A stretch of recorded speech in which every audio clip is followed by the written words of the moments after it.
Shavua Tov, everyone. Welcome to Tilla Tells Stories for Saturday night. The title of this week's video is The Queen of Early New York City Jewry.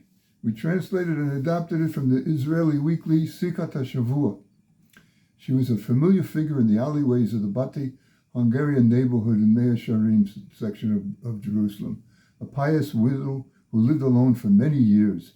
Every morning she would rise early in order to open the doors of the Hasidic shul, where she would daven, that is, she would pray the dawn morning service from her place in the women's section. Her acts of kindness were known to all, though her amazing personal story was known to only a few. Now you'll be included. Her name was Devorah Miriam Quinn, Quinn, born in the year 5633, which translates to 1873, in Dvinsk, Latvia.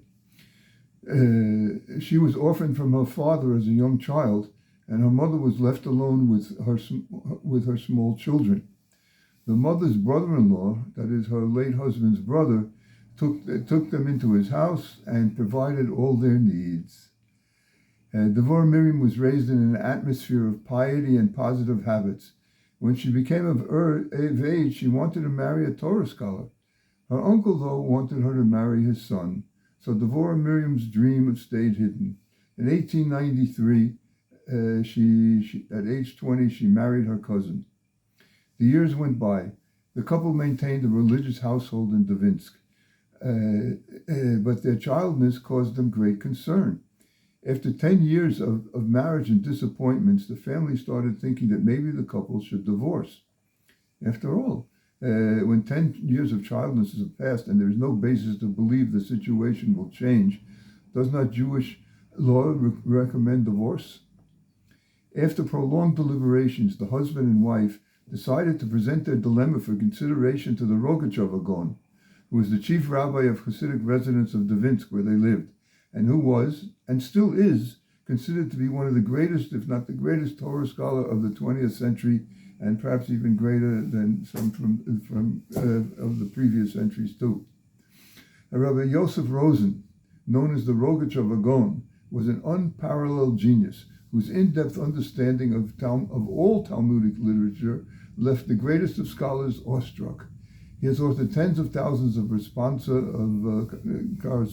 question and answer correspondence on the Talmud and Jewish law. He served for decades as the chief rabbi of the Hasidic congregations of the Latvian city of Dvinsk, until his passing in 1936 at age 78. At the point he's mentioned in the story, he was 45 years old.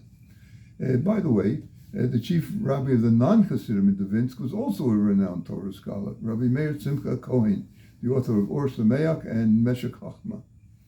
The Gaon listened to their story and replied, "If your question is if you are allowed to divorce, the answer is yes. But whether you should do so is not a question for a rabbi, but for a Rebbe." Devorah Miriam's family were Chabad Hasidim, and from the house of the Gaon, the couple traveled directly to the town of Lubavitch to Rabbi Sholem Dov Be'eshneus, in the fifth Rebbe of the Lubavitcher dynasty, known as the Rebbe Rashab, who happened that he was born on the date of the 20th of the Hebrew month of Cheshvan, which was 2 days ago. He was born on the 20th of Cheshvan in 1860. They related their troubles to the Rebbe's Gabbai, his attendant, and they asked him to arrange a yichidut, a private meeting for them with the Rebbe. To their sorrow, the Gabbai said he could not help them, as there was already a long line of people requesting audience with the Rebbe. The couple's disappointment and sorrow was obvious on their faces. Moved, the Gabbai advised them to wait near the Rebbe's door. When the Rebbe will come out of his room, he said, he will see you and will listen to your problem. Indeed, when the Rebbe left the room, he noticed them waiting outside his office and invited them to enter. Before they even had a chance to say a word, the Rebbe said, "The advice you were given is to divorce is incorrect. My advice is that you fulfill the saying of our sages, Shana makom, shana mazal, letova ulivracha, that he who changes his place changes his fortune for good and for blessing." He immediately added, "Go to America, and there you will have children and many blessings." They left the Rebbe's presence in great emotional turmoil and amazement. because of the divine spirit the Rebbe revealed and because of the unexpected advice he gave them. America in those days was a spiritual desert for a Jew, almost without the available of a suitable Jewish life. Nevertheless, they followed the instructions of Rebbe, and the next day they started the arrangements for their emigration. The news of their intended departure spread quickly throughout Dvinsk, for a trip to America was not a usual thing in those days, and even more so a move. Equipped with the blessings of the Lubavitcher Rebbe and the Rogatchover Gaon, the husband and wife set out on their travels. The next year they were in America, trying to get used to the strange new reality. Both made the decision not to be drawn after American culture and to keep their Jewish values, come what may. Very soon they became the mainstays of the establishment of Jewish life and the world of Torah in New York City. Among other activities, they founded a Talmud Torah, a Torah-exclusive elementary school, so that the children would be brought up on Torah values alone. In time, they became the famous. This Talmud Torah became the famous yeshiva Torah Vadas, and at one time, for many years, was the largest yeshiva in America. They also instituted kosher slaughter and other religious institutions. It was during this period that Mrs. Devorah Miriam Quinn began to be known as Queen Devorah Miriam. Indeed, the blessing of the Rebbe Rashab was fulfilled. The couple had 8 children and all merited long lives, and their descendants remained Jews faithful to the ways of their ancestors.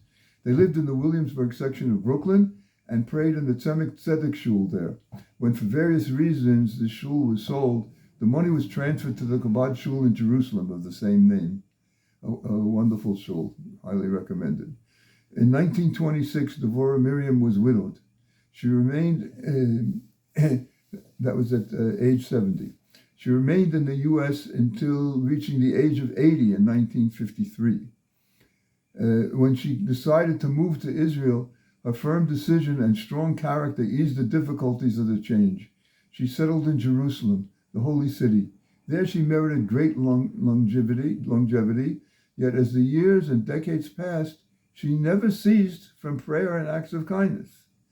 Once, one of her sons came to visit her and generously presented her an expensive gift, an electric refrigerator, something that was a rarity in that time. When he visited her in the next year, he was taken aback to find the refrigerator gone. She explained, "I gave it to Haknasas Kala, assistance to a new bride." Her son felt compelled to buy her a new one, but this time he made a condition. She is not allowed to give it away. The refrigerator remains his, just he's allowing her to use it. This amazing woman passed away in 1984 at the age of 111. Today, get ready for this. Today, her great-grandson, Rabbi Daniel Cohen, is the highly successful shliach, the emissary of Chabad in Hebron. A few years ago, Rabbi Cohen initiated the restoration of Beit Romanov in the Avram Avinu section of Hebron that the Rebbe Rashab had purchased and turned into a lighthouse for the spreading of Hasidic values. He saw this as a closing of a circle. The great-grandchild who was born as a result of the blessing of the Rebbe Rashab, given more than 100 years previously, merited to renew the Rebbe Rashab's asset in the city of our patriarchs, Hebron. How many connections in the story to the Torah reading this morning and to today's date? 1, the Torah reading opened with Mother Sarah living a long life until age 127. 2, it continued with Father Abraham purchasing Machpelah cave in Hebron. 3, there's a long section about the Shidduch of Yitzhak and Rivka. 4, the Rebbe Rashab's birthday was 2 days ago. All 4, that is long life, Hebron, Shidduch, and birthday, are all factors mentioned in the story. Shavua Tov. Have a wonderful week.